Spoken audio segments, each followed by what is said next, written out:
I was very honored. I was invited to attend the online version of the Happiness Symposium that was held by Arthur Brooks at Harvard.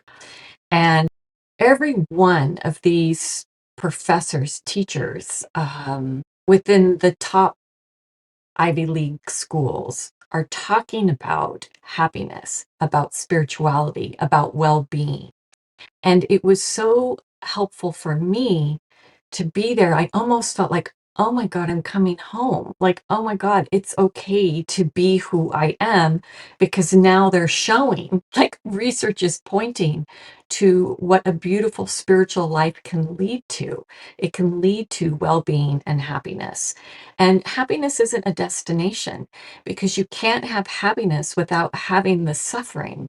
And one of the things that was brought up time and time again during this symposium and what I've experienced for myself is that when you have those, what I like to call your dark night of the soul, that's when the most transformation can occur for you. So, what is a dark night of the soul? Many people say, oh, it's just a grand awakening. But what are you awakening to? What's really occurring is that you're recognizing that you are not your ego. Like the the life that you built, the image that you've created for yourself, for your name, the house, the clothes, the car, all of that, everything that conveys who you are is not truly who you are.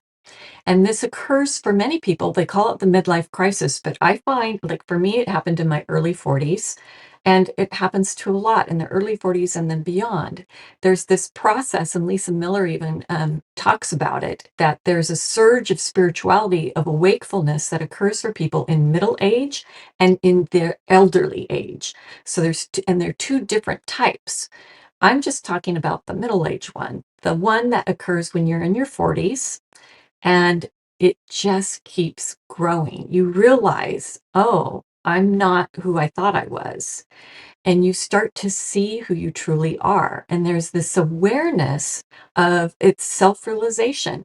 It's this awareness that you are not alone. You are not one person. You are not opposite anybody else, that we are all the same. And you don't get there, you don't understand that until you go through these more traumatic or post traumatic spiritual events. I think that's what Lisa Miller called them. I love that term. And so you don't get there without going through those things. Suffering leads to happiness, and you have to have both. So if you are searching for happiness by making more money, you will never find it. You will never have enough money. You will never find the money.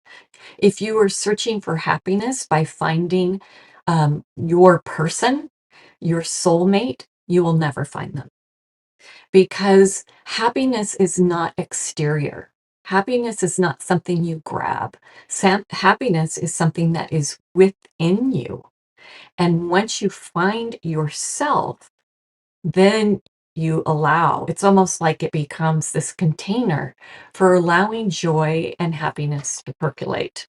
So, with the energies that are occurring now for July, this is all about time for you to tap into your vital force, for you to tap into who you truly are. And when you do that, and if you haven't watched my video about integrating with your higher self, do that now because that brings so much joy to you. To understand how joyful your soul is super important. So the more traumas and suffering that you have lived in your life, think about the opportunities now you have to truly understand happiness and create more meaningful connections. It's about having purpose and having meaning. And if you're looking to discover yours or get it fine tuned and understand your soul a bit more, I do offer those types of sessions where I provide a reading and then guide you through using your own intuition and your own sovereignty to decide your path. So it's about bringing your work and who you are to the world to shine your light. So have a wonderful rest of your week, and I hope to see you soon.